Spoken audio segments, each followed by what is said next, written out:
I'm Johnny to my friends, a freelance writer and editor, budding mental health activist and keen runner. I'm 48, English born, but now living in Victoria, BC, and identify as he, him. Mental health and mental wellness have become major issues in my 40s, though I had suffered with depression in my teenage years. I had a major depressive episode aged 41 on a Christmas trip back to England in 2014 and ended up in a psych ward for a month. 8 months after a marginal recovery and return to Canada, this morphed into a manic episode, and I was officially diagnosed as having bipolar disorder. A combined 10-week stint at 2 London, Ontario hospitals followed, before I recovered somewhat with the help of my Canadian family, then accepted my parents' offer to reset my life once more with a stint back in England.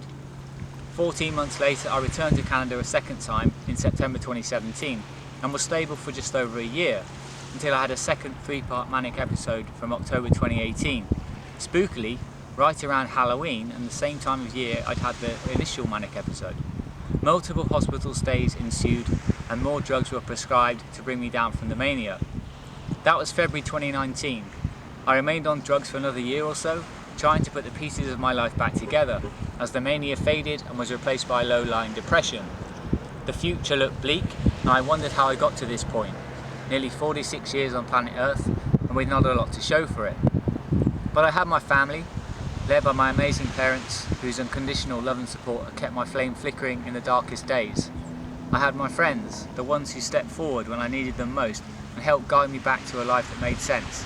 And I had my running, a passion since my mid-20s. It had fallen by the wayside somewhat as I gained 30 pounds on the medication and lost my mojo and motivation. But it was still there and ready to help me rise again, which thankfully has been the case.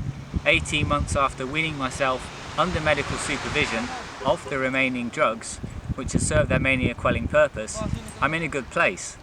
I got familiar with the world of work again. I reconnected with more friends and family as the new version of my old self came into view.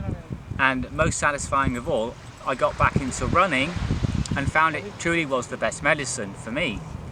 Gradually building to an almost daily routine, I dropped those 30 pounds and 5 more besides. But more than that, I've taken advantage of the incredible nature on our doorstep here in Victoria and turned the running into a kind of therapy and meditation, a natural way to clear my head, organise thoughts and boost my mood. And educating myself on the science linking exercise to brain health, I've learned that it's literally helping regenerate and revitalise my brain.